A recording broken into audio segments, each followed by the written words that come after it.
Welcome to the Advanced Freelancing Podcast. Every week, you'll hear strategies for building your online service-based business your way. And now, here's your host, veteran freelancer, author, and TEDx speaker, Laura Briggs.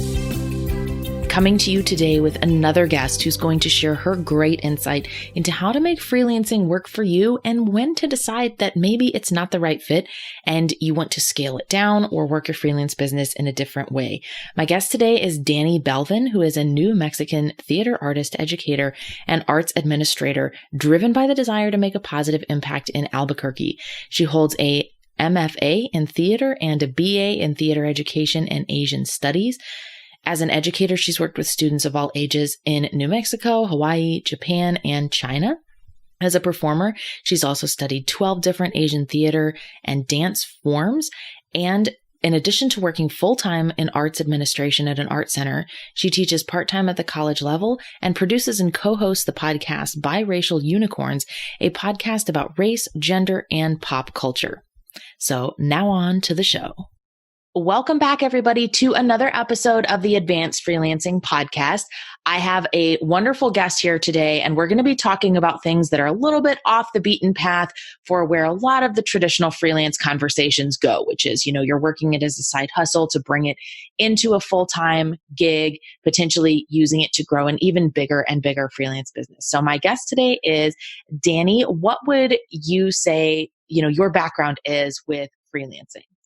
Well, I kind of was an accidental freelancer. I feel like I've heard you say that about yourself. Yes. So I didn't have the intention to freelance. After I went to graduate school, with the intention of becoming a college professor. And that turned out to be a lot more difficult than I foresaw. So I knew that I wanted to teach. And because my degrees happen to be in the arts, well, there are a lot of very tangible, transferable skills. A lot of businesses don't see it that way. So it wasn't easy to fall into like a traditional sort of job. So I knew I wanted to work in the arts. I knew I wanted to teach. So I kind of just accidentally fell into doing contract work in that way, kind of following through with any sort of opportunity and putting myself out there so that I could be in the classroom or be doing arts as a job. And so it started as kind of a way to support adjunct teaching as far as college goes. I was teaching just a couple of classes a semester in the college setting, and I started to pick up more and more other teaching jobs. Part of it was through a theater company that I was a part of, and then part of it was through just other contacts I made in the education and in the art world. So was most of your freelancing in teaching positions, or were you doing different types of services for your clients? For the most part, it was teaching. I did also kind of the nature of theater tends to be a lot of independent contract work as well. So while most of it was teaching, some of it was actually stage managing or performing in the theater world as well. So when you were doing a lot of this freelance work, what did you feel were the benefits of choosing that, instead of something that would be like a, full-time tenure track or that sort of, professor sort of situation?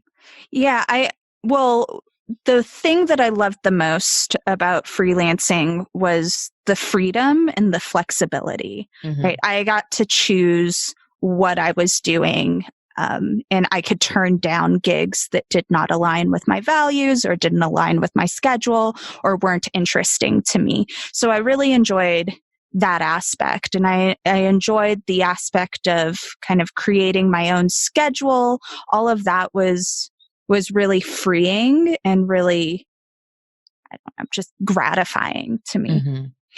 But ultimately, it seems like that wasn't something that you wanted to stick with forever, which is kind of the nature of a lot of not just business, but life for creatives too. We often, discover along the way what we do and don't like, or pick up some new passion and follow that thread. So can you talk a little bit more about that process of maybe deciding, okay, I don't want to freelance forever, at least in this particular way, and how you made that transition?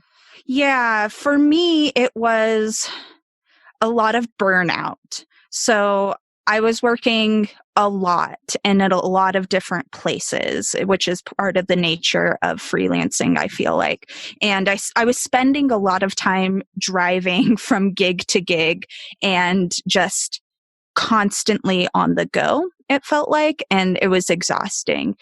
For me, the move into a full-time position meant like the stability of working in one place, the stability of having those set hours. And I think this is true for a lot of creatives and for a lot of freelancers. It's very difficult when you're starting out to figure out those boundaries. Like I was more than happy to constantly be working. And for me, that just was not sustainable. And I was having a hard time figuring out where I was going to draw those boundaries. Like when was I not working? When was I working? That sort of thing. So that was really weighing on me. And then, a lot of it was kind of the boring life things of like needing health insurance and figuring out those steps for myself. And while it is possible through freelance work, it seemed very difficult for me. And I had to evaluate if this was the type of work that I wanted to continue doing or if I wanted to shift into something else. So how did you make that shift into, doing something else on a full-time basis? Was that something where you were very intentional and you were job hunting, or did a job just sort of pop up and you were like, okay, this is it. This is my chance to make a move? Yeah, it was more the latter in my case. I had reached the point where I was acknowledging my burnout and acknowledging that I needed to do something else. And I was about to take some steps back. I had set aside some time, set aside some savings to kind of pull back on what I was doing come the fall of that year.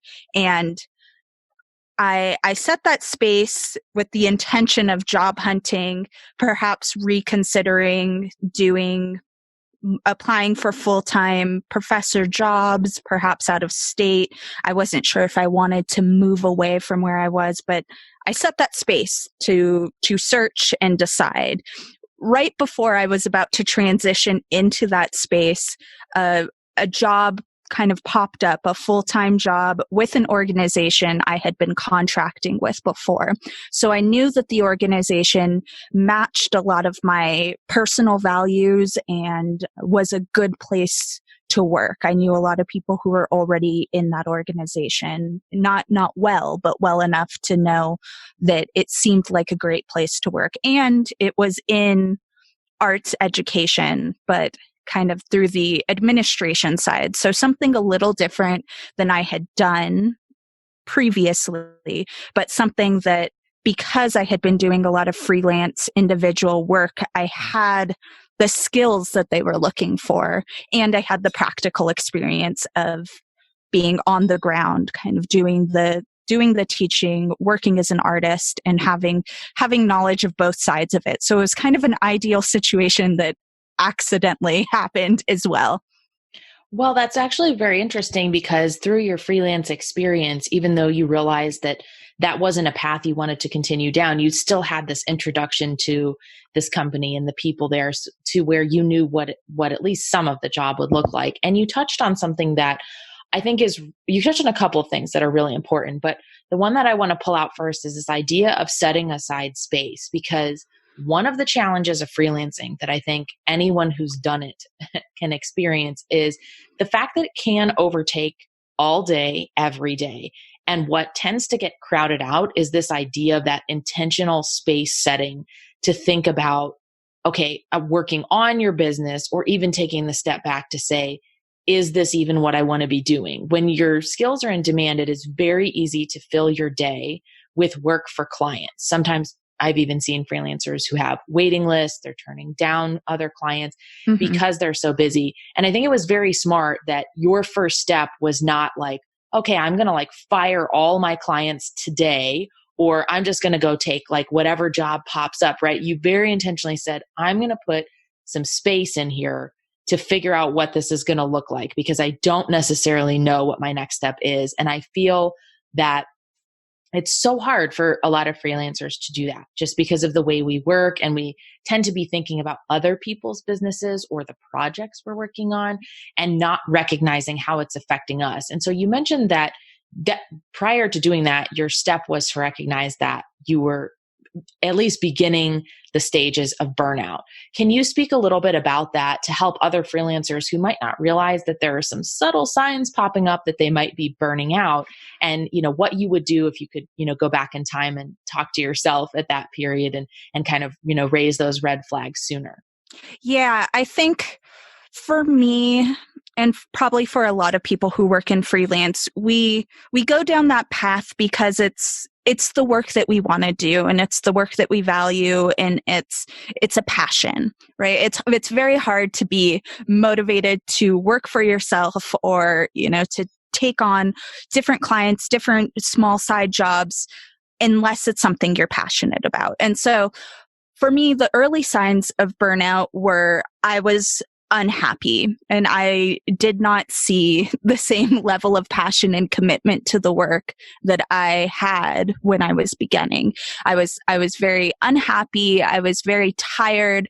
I started to dread having to work, instead of it feeling like something that was feeding me. It felt like I was just feeding the work, if that makes sense. So I think those were the early signs for me. And then actual physical exhaustion was a part of it as well. And like I mentioned before, I think a lot of it for me was the lack of very firm boundaries. So if I could go back, I think that would be something that I would work on and establish early on. And I think with those boundaries, it helps prevent burnout, but I think you're also more likely to catch the burnout earlier before it happens. Yes, I could not agree with you more. I think that boundaries is probably, if not, it's up there with like imposter syndrome and mindset work, but it is one of the most important things that a lot of freelancers don't realize how much they're hurting themselves and their business by not having good boundaries. Because a lot of us come from employer situations, or we're working with companies that don't realize they need to or have to treat freelancers differently. And it can feel very much like a power move to put those boundaries down with a client, but it's very, very important for your own mental health. And I love that you acknowledge some of the signs of what that looks like for you, because there's also almost a sense of grief when you start to realize that this thing you built is like, it's great, but then you're like, oh, it's physically exhausting me and I'm not even feeling lit up by it. Like, it's bringing in money. My client's relatively happy, but it's having these other negative impacts on me. So can you talk about, this job opportunity came up. How did you wind down your freelance work, or did you keep it on, but were just different about how you decided what to do with freelance clients? Yeah, it's a little bit of both. So like I mentioned before, I had already started taking steps back when this job opportunity arose. So I had already created some space. When I started at this new job in this new position, I was still honoring the commitments I had already made. And I made it pretty clear when I accepted the position that it was important to me to be able to have the space to honor those commitments and follow through on the things I had already said I was going to do, which I don't know why I found it surprising, but I did find it very surprising that the company was like, great, we love that about you. That's one of the reasons we hired you. And so I thought that was really great and really nice. So I did have a few other teaching gigs lined up, which I followed through and completed. And luckily for me, within my work, everything was very structured on kind of a calendar and an academic calendar. So I knew when those things would end. I also knew that because it was work that I was passionate about, that I wasn't able to give it up completely. Mm-hmm. So while I was kind of winding down with those things, I was trying to figure out how much of it I could keep in addition to a 40-hour-a-week job. And so through conversations with the college I was contracting with my new employers, I was able to see how much space I could have. And so I'm now in my third year in this position, and I have continued to do some side contract work and some teaching at the college level while I was there. So it's really kind of continuing to take that step back and see what the space was that allowed it. What I also really liked about it was I was able to build in more space for other projects that I wanted to do that weren't necessarily completely under the umbrella of what I was doing before. So it was nice to have the security of a full-time job, be able to continue a little bit of the work that I was really passionate about, and create some space for new things, because I think this is true for a lot of creatives, a lot of freelancers. Like, we're always wanting to learn new things, to improve ourselves, to find something that will satisfy us. So I love that I have that space in my schedule now, that I'm able to try new things as well. I understand. And that makes a lot of sense, because when you're doing one particular thing or a couple of different things in your freelance skill set wheelhouse, it's very easy for those to become the most profitable or the ones that are requested the most. So you do them over and over again, but it really can crowd out the opportunity to learn new things, or even just pick something up that's a hobby, right? Like, I see a lot of people get stuck in this, well, is that going to make me money, right? Like, not everything you do has to make you money or has to be part of your business. It can be if you want, but you can also just pick up a hobby or follow a thread to see how much you're interested in it, just for the sake of that. Like, it doesn't have to be like, oh, am I giving up 2 hours, to go do this new hobby and I'm going to lose that in my business, or, whatever. I think that that's a really common pitfall that people fall into. So when you flipped and you now have this full-time job and you're accepting some freelance contracts, walk me through how your process has changed as far as deciding whether or not to take on a freelance project now, knowing what you do from having done it before and balancing this full-time job and some other projects. Yeah, I feel like I have drawn a much stronger line, and it used to be where I would pretty much accept anything that I was remotely interested in. And now, knowing that I have a much more limited time, I have much more limited time to accommodate those things, I have to be a lot more intentional. So for me, that means I know that I can only accept one or two things in, a given amount of time. For me, I still think very much in the semester schedule. So I can only take one or two things every semester. And having that knowledge and that line makes me kind of evaluate what is it that I enjoy the most? What age group is it that I want to work with the most? What are the sorts of things that I want to teach, or what kind of art do I want to do that would fill me the most in this schedule? And it's nice because I don't necessarily have to think about long term with my freelance work now. I only have to think about what's going to serve me in this amount of time. And I don't have to necessarily worry about building anything or expanding anything. Yeah, that's a really great point. One challenge that I know a lot of freelancers who are coming at this from the other direction, where they have the full-time job first and they're just starting to freelance, they always want to know, do I need to tell my employer, or do I need to tell my freelance clients, like, hey, I have this other thing, and these are the parameters under which it does or doesn't affect, what I'm doing here. Do you do that with your clients? Do they kind of know that you have other responsibilities and you're not going to pick up the phone at 10 o'clock in the morning if they call out of the blue? Or is that something you just deal with on a different or case-by-case basis? I think it's more case by case. I have had semesters where I was very upfront with not only the college I was working with or the people I was contracting with, but also with the students who I was teaching, that this is my schedule, this is my life, like this is when I'm available, this is when I'm not available. And I've also had times where I don't do that, where I just treat it like it's any other thing. I find that it doesn't make a huge difference what I communicate to other people. It's really kind of drawing the line for myself that makes the bigger difference. So I think in both cases, the outcome was about the same.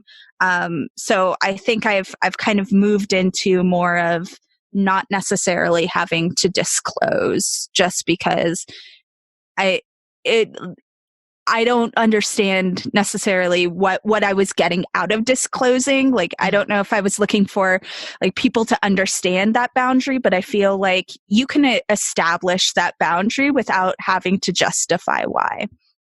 That's a really good point, because a lot of times there's not a ton of overlap, and unless, the person from your freelance gig is trying to push into, your other time when you're not available or need to be focused on something else.